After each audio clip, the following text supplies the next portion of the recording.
With this one sentence, Marco Rubio just took down James Comey and proved Trump innocent. Senator Marco Rubio was very impressed today with the questioning of former FBI Director James Comey.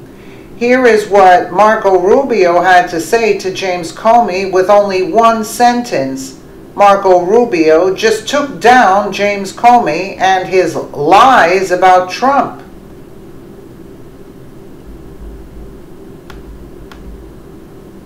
Going back, the three requests were, number one, be loyal. Number two, let the Mike Flynn thing go. He's a good guy. He's been treated unfairly. And number three, can you please tell the American people what these leaders in Congress already know, what you already know, what you told me 3 times, that I'm not personally under investigation? Those are the 3 things he asked. Yes, sir. You know, this investigation is full of leaks left and right. I mean, we've learned more from the newspapers sometimes than we do from our open hearings, for sure. Do you ever wonder why, of all the things in this investigation, the only thing that's never been leaked is the fact that the president was not personally under investigation, despite the fact that both Democrats and Republicans in the leadership of Congress knew that and have known that for weeks? I don't know. I find matters that are briefed to the Gang of 8 are pretty tightly held, in my experience. Criminal. They knew and they weren't letting it out. Mic drop for Marco. This was an impressive line of questioning that he held to the former FBI Director James Comey.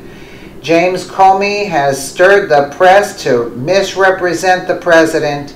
This guy is a liability to this nation, and Trump was so right to fire him. Watch the full slaughter below. This proves that Trump is totally innocent. Do you hear that, Democrats? Trump is innocent.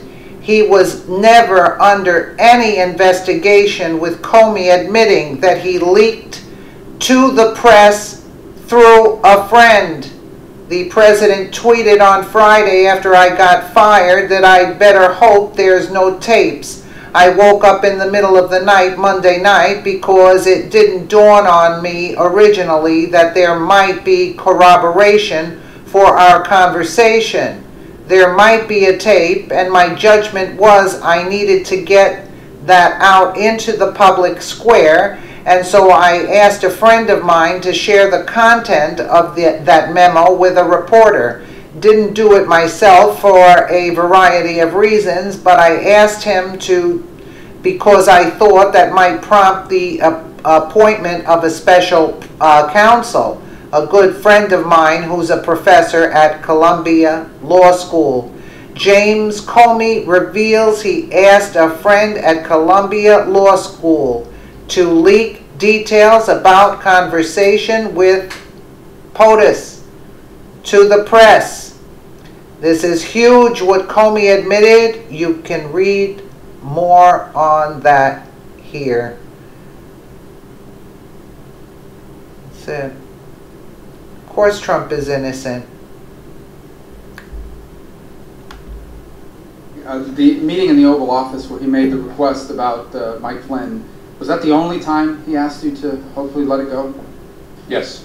And in that meeting, as you understood it, he was asking not about the general Russia investigation. He was asking very specifically about the jeopardy that Flynn was in himself. That's how I understood it, yes, sir. And as you perceived it, while it was a request that he hoped you did away with it, you perceived it as an order, given his position, the setting, and the like, and some of the circumstances. Yes.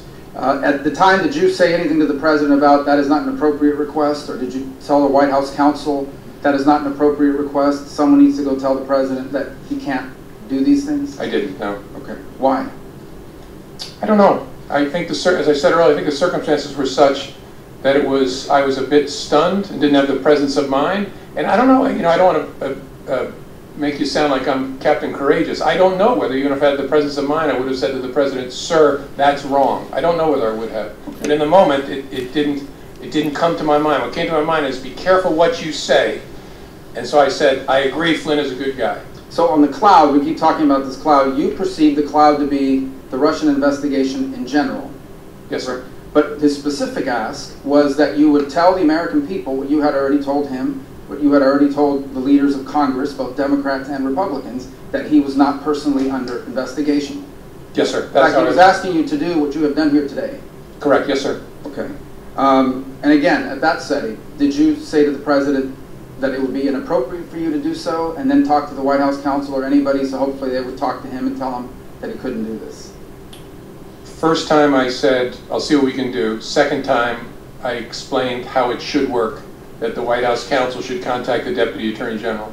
You told the him president said, okay, then I think that's what I'll do. And just to be clear, for you to make a public statement that he was not under investigation would not have been illegal, but you felt it made no sense because it could potentially create a duty to correct if circumstances changed. Yes, sir. We wrestled with it before my testimony where I confirmed that there was an investigation, and there were two primary concerns. One was it creates a duty to correct, which I've lived before, and you want to be very careful about doing that.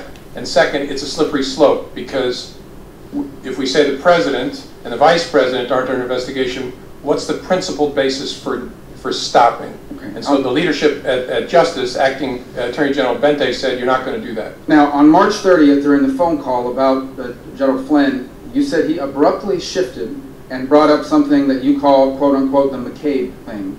Specifically, the McCabe thing, as you understood it, was that McCabe's wife had received campaign money from what I assume means Terry McAuliffe. Yes, sir. That was very close to the Clintons. And so why had the president at any point in time expressed to you concern, opposition, potential opposition to McCabe? I don't like this guy because he got money from someone that's close to Clinton. He had asked me during previous conversations about Andy McCabe and said, in essence, how's he going to be with me as president? I was pretty rough on him on the campaign trail. He was rough on McCabe? He was rough, by his own account. He said he was rough on McCabe and Mrs. McCabe on the campaign trail. How's he going to be? And I assured the president, Andy is a total pro. No issue at all. You got other people, the FBI, they are not. So then the president turns to you and says, remember, I never brought up the McCabe thing because you said he was a good guy. Did you perceive that to be a statement that I took care of you, I didn't do something because you told me he was a good guy, so now I'm asking you potentially for something in return? Is that how you perceived it? I wasn't sure what to make of it, honestly. That's possible, but it was so out of context that I didn't have a clear view of what it was. Now, on a number of occasions here, you bring up, let's talk now about the general Russia investigation, okay?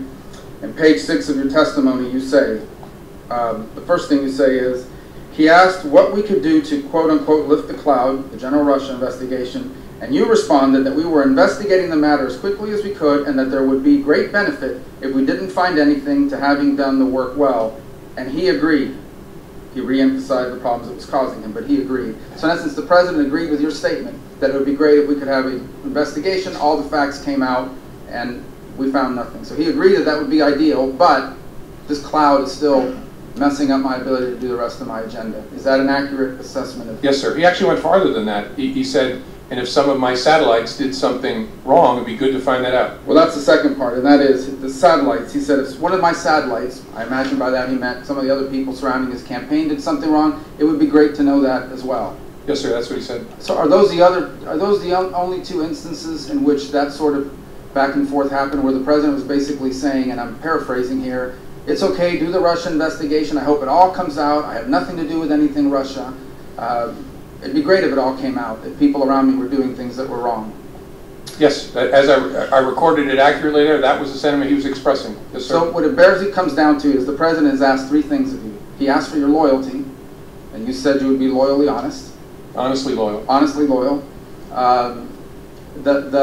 He asked you on one occasion to let the Mike Flynn thing go because he was a good guy. By the way, you're aware that he said the exact same thing in the press the next day. He's a good guy, he's been treated unfairly, etc., etc.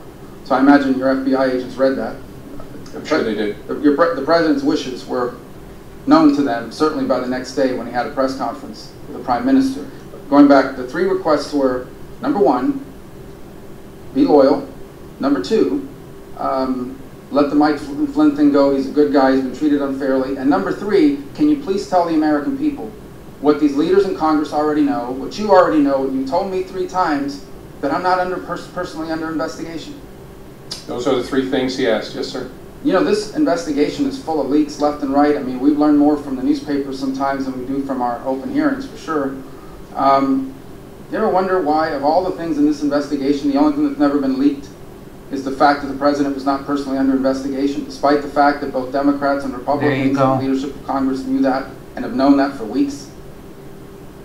I don't know. I find matters that are briefed to the Gang of Eight Unbelievable. are pretty tightly held, Unbelievable. in my experience. Fun. Unbelievable. In other words, let it out that I'm not under investigation. No, but things may change, and that's why we didn't leak that. Everything else gets leaked, but not that the president himself is not under investigation. It is incredible what the taxpayers are footing the bill for this. Unbelievable. Let us know what you think in the comments below, and thank you so much for watching.